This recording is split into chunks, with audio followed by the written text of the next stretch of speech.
Galera, eu sou o Felipe Gomes, pra quem não me conhece, eu sou cabeleireiro há mais de 15 anos, eu trabalho com barba, tanto cabelo feminino quanto cabelo masculino, e eu tenho alguns vídeos no meu canal, e eu acabei de estrear, hoje, na verdade, esse primeiro vídeo, um novo quadro no meu canal, que é reagindo aos vídeos de cabelo, barba, que tem a ver com o meu assunto, né, que eu já trabalho, e eu quero que vocês deem a sua opinião, né, porque é um quadro novo, onde os meus próprios clientes, né, durante muitos anos me pediram pra fazer esse quadro, justamente porque há muitas dúvidas dentro do salão, dentro da barbearia, principalmente, mais barbearia, viu?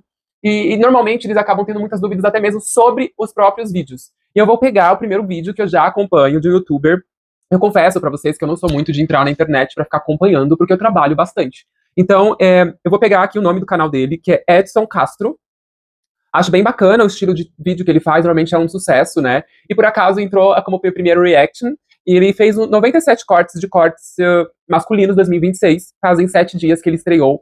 Então, eu tô bem empolgado pra começar esse quadro. Desculpa a enrolação, e normalmente não vou enrolar, eu vou direto ao assunto. E antes de mais nada, já de antemão, esse vídeo não é uma crítica, esse vídeo é justamente pra gente compartilhar dessas opiniões, o que ele fala sobre esse vídeo. Por que um profissional como eu, barbeiro, poderia dar uma opinião concreta e não uma crítica não construtiva, e sim construtiva em cima desse assunto. Vou tentar, obviamente, ser o mais polido possível, e eu não vou falar nada sobre a pessoa dele, sim sobre o que ele acha da tendência e sobre a tendência, tá bom? É isso, espero que vocês entendam, espero que ele também entenda que é com muito apreço sobre o trabalho dele também e dos outros profissionais. A tendência de alguns cortes que estão chegando aí, ou que estão fazendo bastante sucesso, e eles são meio que da virada do século dos anos 90 para os anos 2000, né? A gente vive esse déjà vu eterno, e a gente tá meio que hiperfocado aí nessa coisa meio millennial agora, né? E esse flow faz muito parte disso. Outro que também. Bom, ele acabou de falar do corte flow, eu achei realmente que é um corte que já tá há muitos anos, ele pegou muito nos anos 90 pra frente, realmente, do jeito que ele falou. É um corte que ele falou sobre milênio. Eu acho que os meninos, na verdade, eles estão utilizando esse corte porque eles não aguentam mais usar só máquina. E eu, como profissional, vejo que muitos profissionais, se trabalham com barba, a maioria deles, tá? Eu falo porque também sou cliente, tá? Eu procuro fazer esse laboratório sendo cliente em barbearias, até mesmo barbearias que falam que não são tão boas. Eu vou atrás do profissional e eu realmente me surpreendo muito. Mas a grande maioria não sabem trabalhar com a tesoura. E profissionais que trabalham com o lado feminino, normalmente, não todos, tá? Tem a tendência a trabalhar melhor com cabelos compridos ou médios. Isso quer dizer que esse corte, normalmente flow, ele também veio para quebrar um pouco do que veio da tendência de grandes barbearias, né, que tivesse essa tendência grande dos anos 2010 para frente de abrir muita barbearia. E se tornou uma profissão parecendo até como se fosse paralela do que é um salão comum. Mas não é, a barbearia sempre foi parte de um salão unissex. Porém, a sua repartição era uma escolha, e é uma escolha de um profissional que talvez queira trabalhar somente com masculino. Eu, por exemplo, faço feminino ou masculino. Eu aprendi desse jeito, eu gosto, e normalmente, na grande maioria das vezes, eu estou partindo mais a fazer masculino, porque os meus clientes gostam e retornam. Então, inclusive, esse vídeo eu achei bem conveniente, só que ressaltando a minha opinião, que eu acho que não é só a questão dos milênios estarem utilizando por causa da época, mas sim porque as pessoas estão querendo fugir da tendência da máquina somente. Ser diferente, buscar o que ele realmente gosta, descobrir qual que é a silhueta do rosto dele. E aí isso trouxe também uma vantagem muito grande para quem é visagista como eu. Muitos clientes buscam hoje, principalmente homens, né, que não teve essa sensação de cuidado maternal, paternal que seja, desde criança, homens acima dos 30 anos vêm buscando muito reconhecer eles próprios com ângulos com que eles querem, que é o que o visagismo traz, né, para o cliente masculino.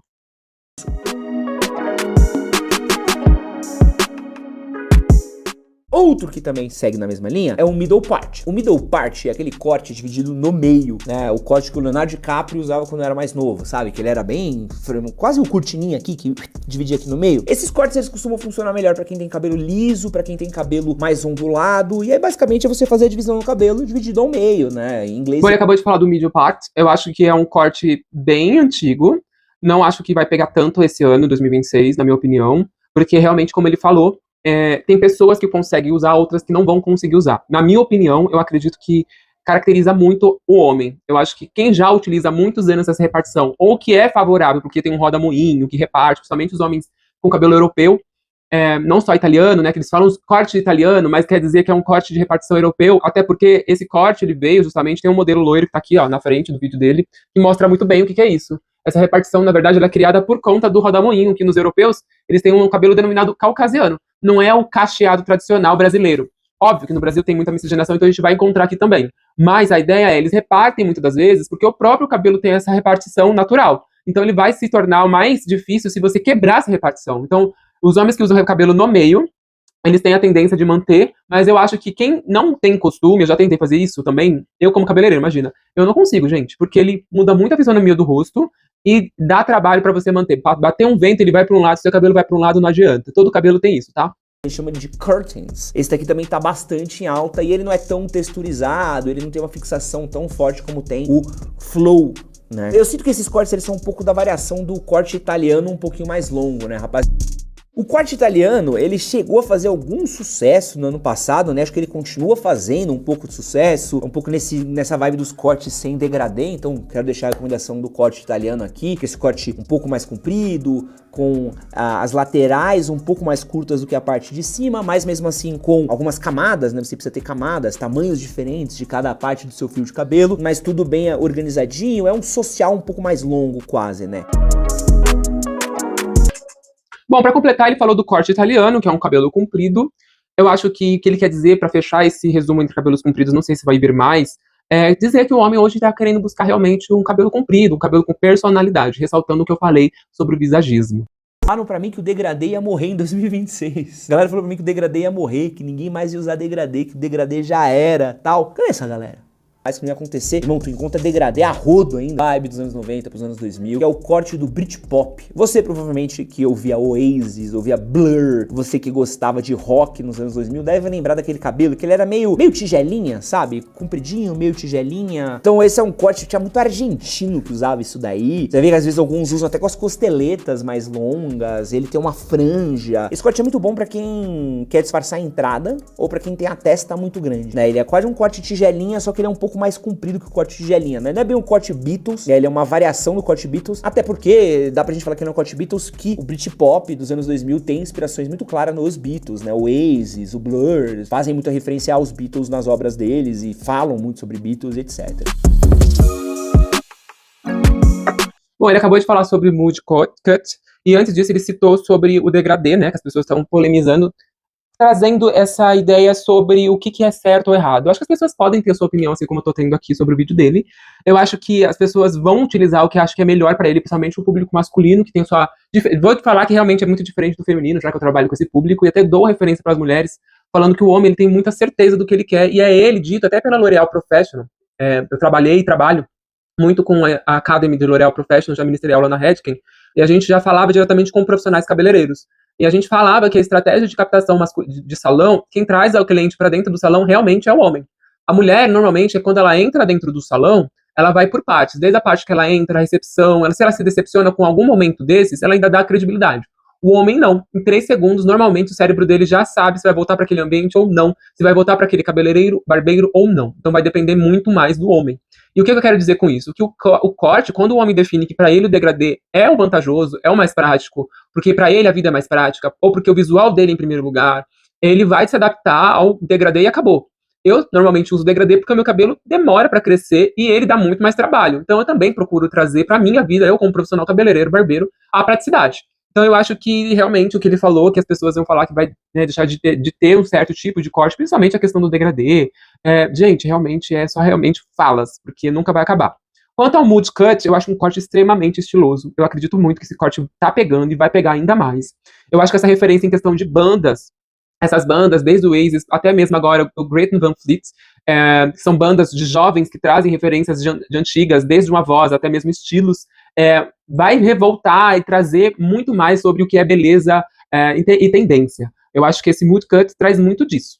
É o French Crop, é um scissor cut um pouquinho mais elaborado, né? Então ele é uma franja reta com as laterais mais curtas e um pouco de volume no topo. E você pode colocar o degradê, funciona muito bem, pode não ter degradê, o degradê pode ser muito alto, o degradê pode ser muito baixo, o degradê pode ser na pele, pode não ser na pele, depende muito do que você quer, dar uma disfarçada na testa, ou pra quem tem entradas, esse corte é maravilhoso.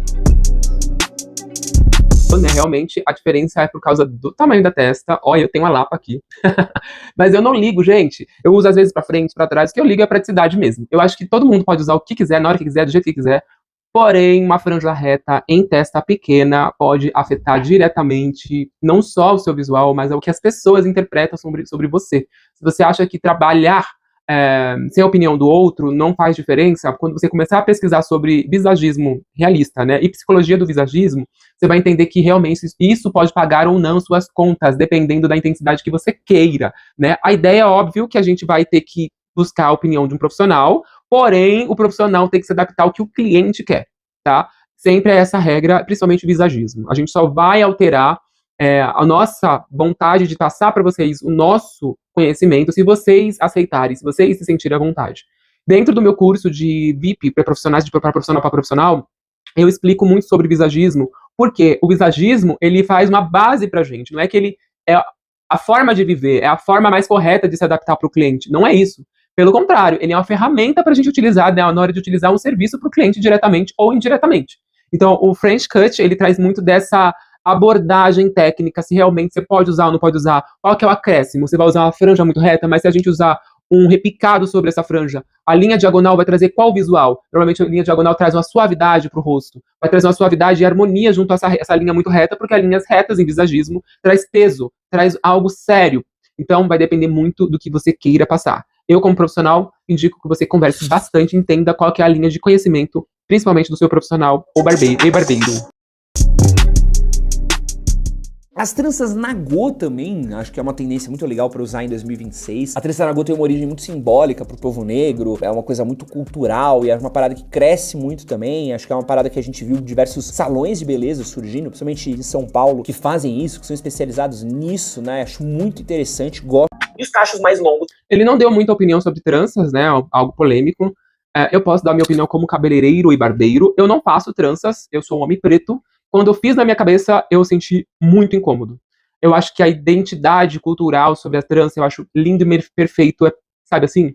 Eu mesmo tenho o cabelo cacheado, procuro usar ele liso na escova ou já alisar mesmo, porque eu acho que é muito mais prático do que você criar qualquer tipo de textura, tanto que eu não passo nada no meu cabelo. Eu não tenho tempo, eu tenho tempo de começar às 9, terminar às 20 horas, os meus clientes, e mal e mal eu faço os vídeos aqui do meu canal. Imagina cuidar do meu próprio cabelo, eu tenho que ter cabelo prático. Não tô falando só sobre mim, eu quero dizer que a trança pode trazer praticidade. Porém, isso na visão de alguns, mas ela normalmente não traz. E outra, ela não dura muito e ela tem um custo alto, porque o cabeleireiro, barbeiro, que seja, o profissional transista, ele demora muito para fazer esse serviço, castiga muito as mãos dele, os produtos não são baratos, os que são baratos não são bons, então tomem muito cuidado a essa escolha.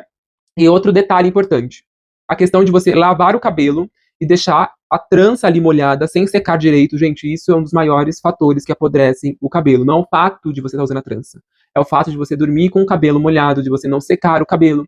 Então, para quem usa trança, o cuidado é redobrado, tá? É só esses detalhes. A questão de quem pode usar e deixar de usar, vai partir de cada um, a responsabilidade de cada um. Pra quem tem cabelo crespo, você tem um cacho mais fechado, você tem um crespo mais fechadinho, você pode fazer ele um pouco mais longo, isso acaba funcionando muito bem também no corte de cabelo. Ele é um pouco mais longo, ele é um pouco mais caído. Eu senti... Ele deu opinião sobre os cachos longos, né? E ele deu realmente a opinião dele. Ele não disse exatamente que foi a tendência dita por alguém. Talvez seja até esse o tema dos vídeos dele. Mas eu acho que o cabelo longo, cacheado, sempre esteve em tendência, até por conta de uma limitação, né? Porque o cacho, normalmente, ele sobe muito no início, né? A partir até a altura da orelha, ele fica mesmo arredondado, quase um black. E depois ele acaba ganhando peso. Então, não acho que, na minha opinião, seja uma tendência. Eu acho que é algo que já se tornou realidade há muitos anos, justamente porque agora tem produtos bons no mercado, para cada estilo de cabelo, tá? Eu vou me contradizer aqui, acabei de falar, vou me contradizer, mas o buzz cut também é uma possível tendência, tá? Quase, tá ligado? É o corte do Brad Pitt no 12 Homens e um Segredo, que ele tá impossivelmente bonito nesse filme. Todo sobre buzz cut, no meu vídeo do canal sobre tendências masculinas eu também cito e coloco um detalhe. Os homens têm utilizado sim esse corte, mas também porque eles acham que é conveniente, muito mais prático. Eu não acho que é uma tendência, eu acho que é uma praticidade pro homem. Eu não acho que ele vai lá no salão buscar esse corte porque ele acha que é uma tendência. Nunca senti isso dos meus clientes. Pelo contrário, eles vão buscar porque é realmente muito prático, eles têm uma denominação para se falar diretamente com o barbeiro, cabeleireiro. E um outro detalhe, como eu falei do vídeo. Os homens têm ousado muito nas roupas, nas cores das roupas, que antes era um lado muito machista de se dizer. Hoje ele tá usando muito mais, né? Então eles estão usando também essa harmonia, sabendo utilizar essa harmonia de vou diminuir mais o meu cabelo, vou deixar ele clássico e vou usar mais na roupa. Tem essa escolha, tá? Isso eu vejo muito acontecendo, não é que é uma tendência, tá? E um outro detalhe, a questão da harmonia da cabeça, como ele disse, que as pessoas podem ser bonitas ou não. O que eu posso dizer? realmente tem coerência em até certo ponto, porque quem é barbeiro consegue fazer um buzz cut com graduação extremamente curta, do 0 mesmo, tipo shave, até uma máquina 1+, um pouco maior, e ali você fazer uma graduação na cabeça e esconder alguns detalhes, criar essa impressão de 3D, dá pra fazer, eu já consigo fazer há muito tempo, os meus clientes se surpreendem com isso, principalmente orientais, cabelos indígenas, a gente consegue fazer essa adaptação. Agora, a questão de você poder usar, deixar de usar porque você é bonito, feio, que deixa de ser, vai muito da sua autoestima. Se você tem autoestima ok, gente, isso pra qualquer tipo de cabelo, qualquer tipo de pessoa, é o que eu falo. Não adianta fazer o melhor cabelo pra você, você sai destruído ali do lugar, sem confiança nenhuma. Quem vai andar com cabelo é você, a opinião que tem que ser dada é a sua. Então, você sentindo a vontade, confiante, gente, juro, eu sinto que isso muda muito. Outra parada que tá rolando ainda, que tá bastante alta, é o mullets, né? A gente vê bastante corte com o mullet, só sobrando ali no final do cabelo, né? As coisas do cabelo, de novo, é quase uma vertente aqui que a gente tá falando desses cortes mais compridos. Bom, a questão do mullet, eu acho que funciona, tá todo mundo muito realmente usando e vai continuar em 2026 pra frente. Eu acho que é uma quebra, eu até brinquei no meu vídeo, que é uma quebra comparada até um vídeo que eu falei sobre tendências unissex, masculino e feminino, no primeiro vídeo de 2026, dito direto, tá? Sobre tendência. Eu acho que o homem e a mulher, eles se adaptaram muito ao que tem do passado crítico. Então, o que quer dizer com isso? O que era pochete, hoje em dia, até colocaram outro nome. Agora, o mullet se tornou wuff cut com algo acrescentado. Então, o mullet, ele veio pra ficar assim, mas na realidade, no dia a dia, quando você fala pro cliente, a gente vai fazer, pra gente fazer um mullet no cabelo dele, eles, na maioria das vezes, não querem, né? Tem realmente uma faixa etária aí que pode se aceitar, mas outras faixas etárias dos 30 pra cima, assim, tomar cuidado se você é barbeiro ao falar isso, porque o cliente normalmente vai te pré-julgar. Então, no geral, olhando pros cortes de cabelo que a gente tem alta aí pro próximo ano, eu sinto que a gente deixou os cabelos crescerem um pouco, a não ser quando a gente tá raspando eles, e boa parte, né, tá seguindo um pouco dessa tendência do old money, dos anos 90, dos anos 2000, cabelos mais longos, mais largados, bastante tempo se penteando. Não é pra todo mundo. Essa é uma parada que eu gosto de falar bastante pra galera, que essa galera falando, pô, estilo italiano, estilo italiano, estilo italiano. Acho que muita gente testou o estilo italiano e percebeu que no dia a dia é um inferno de manter, que é um corte que exige que você passe pomada, que você passe secador, que você penteie, que você fixe, que pra blogueiro que vai fazer um vídeo pro TikTok, pro Instagram, funciona muito bem. Mas pra uma pessoa que quer uma coisa mais prática, pro dito que muita gente testou, olhou, falou, putz, aqui não dá, e voltou um pouco. Mas é uma impressão mais... Bom, eu acho que o vídeo dele é muito bacana, gostei muito. Acho que ele falou do old money, do último ressalto dele, ressalve. Eu acho que realmente os meus clientes têm buscado bastante o old money. Eu falo que, eu até brinco com eles, falo, meu, por que old, né? Porque eu acho que, na verdade, as pessoas estão em busca de tem uma expectativa de melhora de vida. E aí, traz isso até pro cabelo, gente. Mas o que eu falei agora, você tem que estar confiante, você tem que gostar do que tá se usando. Não é o seu barbeiro, não é um blogueiro, não é ninguém, não sou eu, não é que vai editar o que é melhor pra você. Você tem que se sentir confiante que isso vai passar literalmente pra outra pessoa. Quando você sentar numa cadeira de um profissional e sair com entrar com essa mentalidade, sair com essa mentalidade, você vai ver o resultado que é da passagem da sua confiança pro outro. E, infelizmente, né, a gente, como ser humano, a gente aposta, infelizmente, na opinião do outro também. Por mais que você seja resistente a isso, o pré-julgamento de um chefe, o pré-julgamento de um funcionário, de alguém na rua, pode te afetar naquele momento que você menos espera. Então, a autoconfiança é tudo em qualquer momento da vida da gente. Muito obrigado e até a próxima.